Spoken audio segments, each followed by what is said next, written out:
जय श्री राम दोस्तों। अमेरिका ने एक और नया काम शुरू किया है, फिर से टैरिफ लगाया है मेडिकल क्षेत्र में, जो 100% है और ये 1 अक्टूबर 2025 से लागू होगा। इससे हमारी थोड़ी स्टॉक मार्केट पर फ़र्क पड़ा। निफ्टी कल 200-300 पॉइंट गिर गई और सेंसेक्स करीब 600 पॉइंट के करीब गिरा। लेकिन ये जो भी काम हो रहा है, कहते हैं हमारे गीता में कहा गया, जो भी होता है अच्छे के लिए होता है। तो भारत आत्मनिर्भर और ज़्यादा बनेगा और मोदी जी ने बोला भी है कई भाषणों में, स्वदेशी और आत्मनिर्भर। ये बहुत अच्छी बात है। अब क्या होता है कि हमारे यहाँ जो बड़ी बड़ी कंपनियां हैं, डॉक्टर रेड्डी, सन फार्मा, ल्यूपिन और अरविंदो, ये क्या है कि एक भारत जो मेडिकल का प्रोडक्शन करता है उसका 31% अमेरिका को एक्सपोर्ट करता है। 2024 में करीब 77,000 अरब डॉलर का एक्सपोर्ट हुआ था।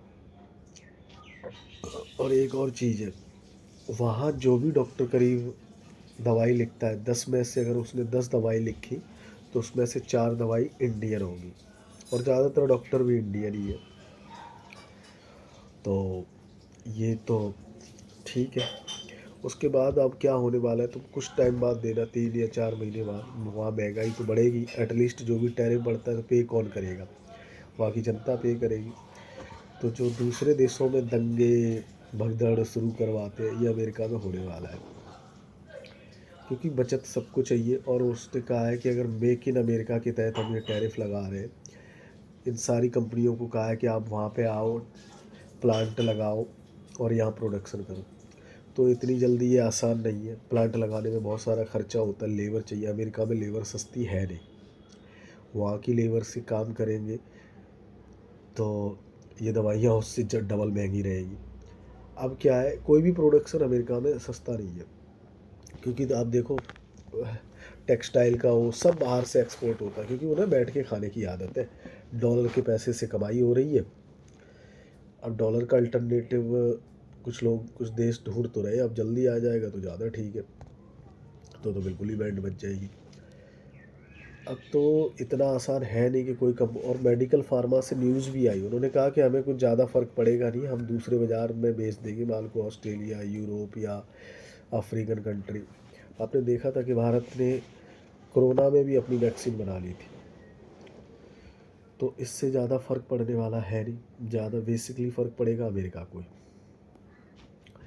और उसने हर चीज़ पे वैसे लगा ही रखा है। हमारा चवार पोर्ट भी पे भी सैंक्शन पॉइंट लगाए हैं, जो इराक में, ईरान में। तो ये बात तो करता है कि भारत हमारा दोस्त है, लेकिन ये अंदर खाने कुछ और ही करता है। अभी क्या है कि जब ये सैंक्शन लगे हैं, मैन्युफैक्चरिंग है, तो फिर इसको फिर बाहर से लोग बुलाने पड़ेंगे, तो फिर वीज़ा देना पड़ेगा।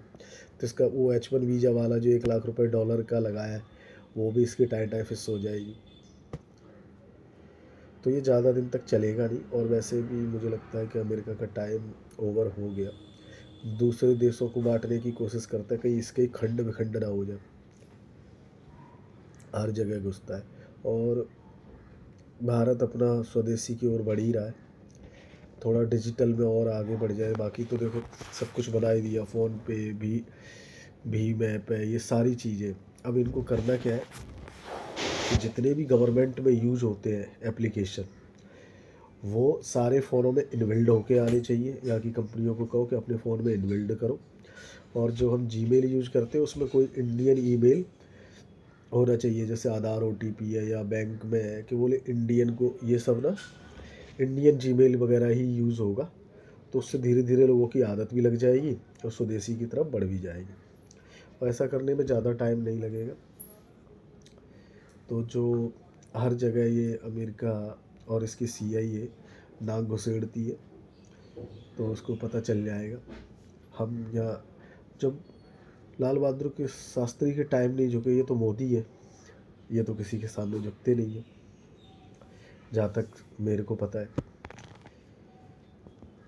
तो बहुत अच्छा है। Thank you. जय श्री राम।